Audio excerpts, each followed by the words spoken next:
Prophétie d'Ésaïe, fils d'Amo, concernant Juda et Jérusalem.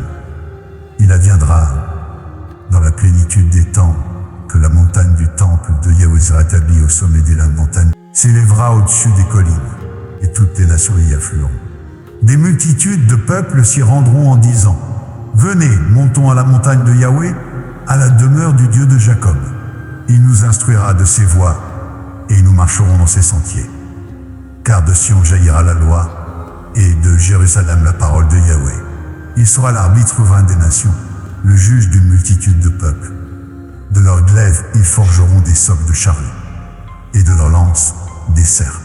Aucune nation ne brandira plus l'épée, et les hommes ne s'exerceront plus à l'art de la guerre. Maison de Jacob, venez, marchons dans la lumière resplendissante de Yahweh. Car tu as abandonné ton peuple, la maison de Jacob, parce qu'ils sont imprégnés des coutumes de l'Orient, et s'adonnent à la divination comme les Philistins, et s'allient avec les fils des étrangers.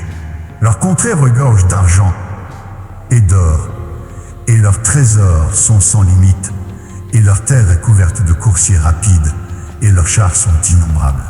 Leur pays est saturé d'idoles, ils se prosternent devant l'œuvre de leurs mains, devant ce que leurs doigts ont façonné.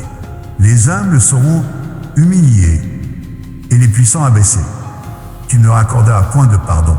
Réfugie-toi dans les anfractuosités rocheuses, et dissimule-toi dans la poussière, pour échapper à la terreur de Yahweh et à la splendeur de sa majesté.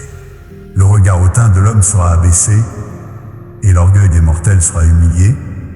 Yahweh seul sera exalté en ce jour-là. Car Yahweh des armées réserve un jour de jugement contre tout être orgueilleux et arrogant, contre quiconque s'élève afin qu'il soit abaissé, et contre tous les cèdres majestueux du Liban, altiers et élevés, et contre tous les chênes robustes de Basan, contre toutes les montagnes orgueilleuses, et contre toutes les collines altières, contre toutes les tours vertigineuses, et contre toutes les murailles imprenables, contre tous les vaisseaux de Tarsis, et contre tout ce qui charme le regard. L'arrogance humaine sera prosternée, et la hauteur des mortels sera abaissée. Yahweh seul sera exalté en ce jour-là. Les idoles disparaîtront complètement. Les hommes se précipiteront dans les cavernes des rochers et dans les abîmes de la terre pour échapper à la terreur de Yahweh et à la splendeur de sa majesté, quand il se lèvera pour ébranler la terre avec puissance. En ce jour-là, les hommes jetteront aux taupes et aux chauves-souris leur idole d'argent et leur statue d'or, qui s'étaient forgées pour les adorer.